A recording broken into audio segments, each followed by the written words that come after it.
Get ready for the most broken glitch in Final Fantasy IV PC, one that completely trivializes combat, yet comes with one major drawback that makes speedrunners avoid it in some fights. Not only that, but we'll be answering more questions you never asked, like how does twincasting work? How does Cry interact with the damage formula? What do chocobos taste like? Okay, maybe not that last one. Or will we? This is part 2 of the Final Fantasy IV PC speedrun. After getting stranded on the beach, Cecil happens upon the town of Mysidia. You know, the town he attacked and stole the crystal from, but don't worry, I'm sure they don't mind us beating the shit out of all of them. Yep, totally not mad. Look how adorable Cecil is. We'll meet with the Elder who sends us on a mission to become a paladin while babysitting for these two little these adorable little angels. Together we'll scale the Great Mount Ordeals where we get reunited with Tella, who is here to learn the meteor spell, which would cost him his life as he only has 90 MP while the spell costs 99 MP.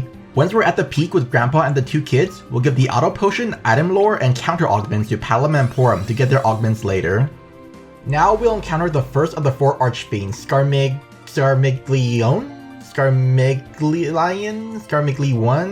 You know what, let's just call him Scarmy. Don't mind his looks, he's not that scary. In fact, he's much weaker than the last few bosses. The timing at the start is very tight, so we'll hit the escape button as soon as Cecil's ATB is full.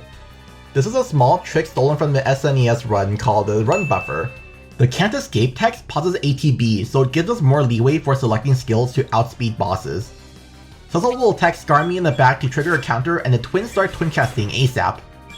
Because the boss is undead, we'll have Cecil toss a high potion as well to deal 500 damage and trigger another counter which hopefully kills Cecil so he stops stealing all the experience. If everything went well, the twins will get Comet off before the boss acts, killing all of them at once. The ATB here is a bit wonky, but by all rights the twins should not be able to get a twincast off in time. There's some strange property to counters that lets us stall the boss's turn, but no one knows for certain how this works, just that this is the one place where we can take advantage of it. Also, unlike Tella's recall, there's no funny RNG manipulation business going on here. Twincast is not RNG in the 3D versions of FF4. It follows a weird little algorithm based on the two casters' current HP and MP. The game converts the two casters' HP and MP into percentages. If their current HP percentages are less than 20 points apart, then that's 50% to their sync per stat. So if Palom is at 79% HP and Porum is at 61% HP, that's an 18% gap which gives 50% sync. The same is then done for their MP for another potential 50% sync. This is calculated constantly, so all that matters is what your stats are at the moment of casting. With 100% sync, regular pairs cast Comet, which is a powerful AoE skill with 180 spell power and no AoE penalty. At 50% sync, this casts Power Blast regardless of the pairing. And at 0% sync, this skill just fails. Also, while you would assume the skill uses the average stats of the caster to do damage, it actually uses the stats of the person higher up in the party. Having Porum higher up in the party than Palom drastically drops the damage they deal, so party order is very important to keep in mind. After beating Scarmy, we'll move on ahead just to find out that he actually survived, and this time he means business as his stats are significantly higher, purely befitting of an elemental archfiend. Since he ambushes us, someone is likely dying. If Palom or Tella dies, we'll need to revive them, but Porum dying is perfect as her stats are irrelevant. For those of you with Elixir Syndrome, avert your eyes because this is going to be very painful. We're going to toss the elixir on the boss to instantly kill him. Unfortunately, his stats are just way too high and grabbing the elixir only costs about 33 seconds, so unless there's a way to do a 7000 damage nuke in less time, the elixir is not getting cut out. Now that Scarmy's really down, we can talk to the stone statue and have Cecil become a paladin. Jesus may have died for his sins, but Cecil had to climb an entire mountain to do it for himself. Also, Tella's dementia gets cured, so now he can use all of his old spells as well as the fabled meteor spell. Unfortunately, now that Cecil's become a paladin, he reverts back to level 1, so even though he was our main damage dealer for a good chunk of the early game, he's basically useless for the upcoming fights. Now we can teleport out of the dungeon and go find Recording Way, who has now become Camping Way the Outdoorsman. He tries to grift us for some tents, but unfortunately for him, we don't have any, so he just leaves empty-handed while we ride a nearby chocobo to get back to Mysidia. The Elder trusts Cecil now that he's a paladin, because remember kids, when you attack an entire town and steal their most prized possession, all you need to do to clear your name is to climb a mountain. The Elder grants us access to a shortcut to Baron, where we'll fight Yang. Wow, I trusted you. The fight's scripted, so we just need to hit Yang twice, once after each piece of dialogue. While waiting, we can also swap around some equipment by taking away Palin's Fire Rod and giving it to Tella for an extra magic boost. After getting smacked in the noggin twice, Yang gets unbrainwashed and gives us a key to the underground waterway. Before we go though, we'll do some shopping for 2 blue fangs, 11 high potions, 5 phoenix downs, 2 echo herbs, 11 tents, and 2 headbands. Also we'll talk to Naming Wei, who now becomes Jamming Wei, who will now play some sick tunes for us. Before the next boss, we'll give Yang the headband, which gives +5 strength, and the other ice claw to boost up his damage. We'll also get the remedies and ether in one of the rooms. Upon reaching the castle, we'll also have Tella cast Minnie, Toad, Minnie on the party. Now, this is where the magic happens. Inside the castle, we'll meet Cecil's comrade Bygone, who joins the party, giving us 6 party members to work with. Wait, no, hold on. Never mind, Bygone's a bad guy. Too bad, now we have to kill him. Bygone here is actually 3 enemies in a trench coat. There's Bygone himself, then there's his left arm and his right arm. Just like me on a Friday night. Bygone is extremely aggressive, but thankfully we can just absorb all his attacks. This is known as the mini reverse glitch.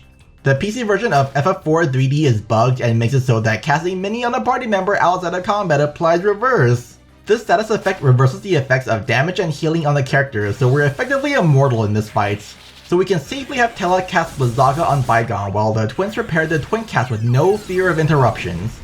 Yang will also be on standby in case any of the arms survive at the end.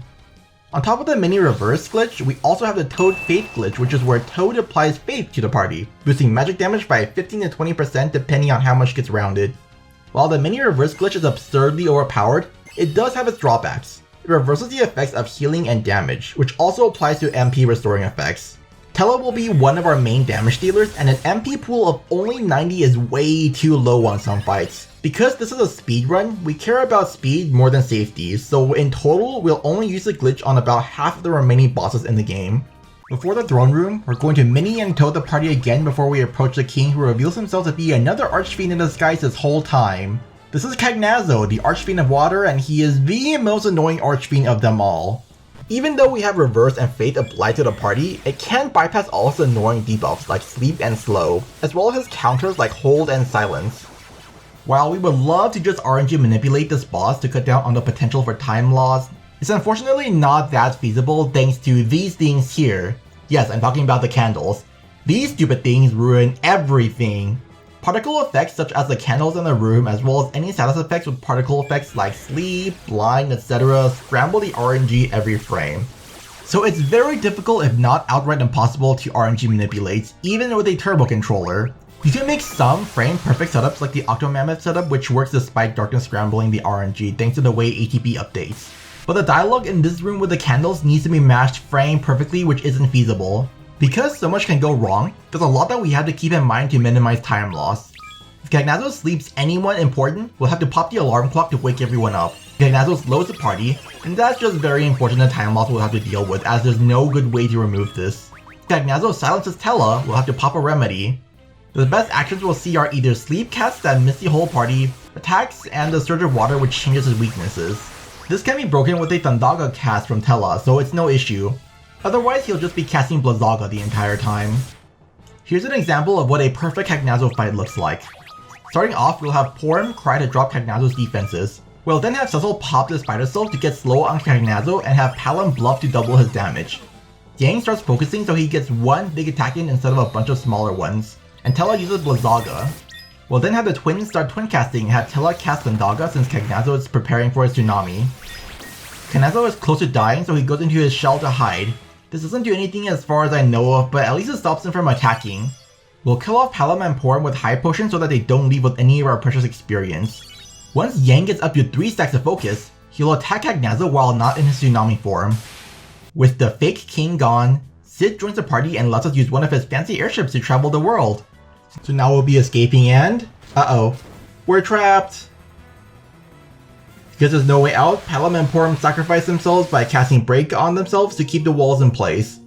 Because they petrified themselves out of their own free will, Esuna does not work on them, so they are officially gone from the party. So we'll fly to Mysidia and break the news to the Mysidian Elder in exchange for some augments. While there's a lot of trash augments, the twins have some absurdly good augments. In total, we get Dualcast, Cry, Bluff, and 2 Twincasts. For now, we'll give Cry to Cecil and Dualcast to Tella.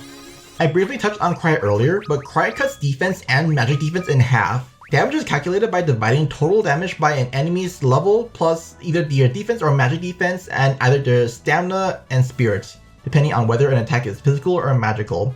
So, based on this, Cry is approximately a 16% damage boost depending on how big the defense stats are. Cry is also special because no enemy resists it, so it's a guaranteed damage boost with no RNG. Because Cecil is the only person in the team who never leaves the party, he's the best person to learn Cry, so he'll be your big crybaby for the run. And of course this leads to the answer to yesterday's poll.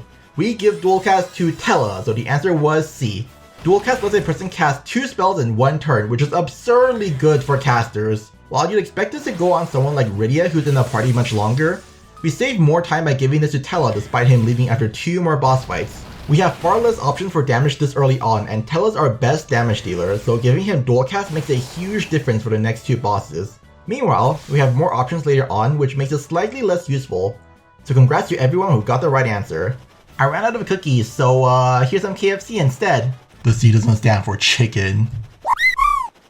Be sure to subscribe to keep up with the series as well as the daily gaming quizzes in the community tab.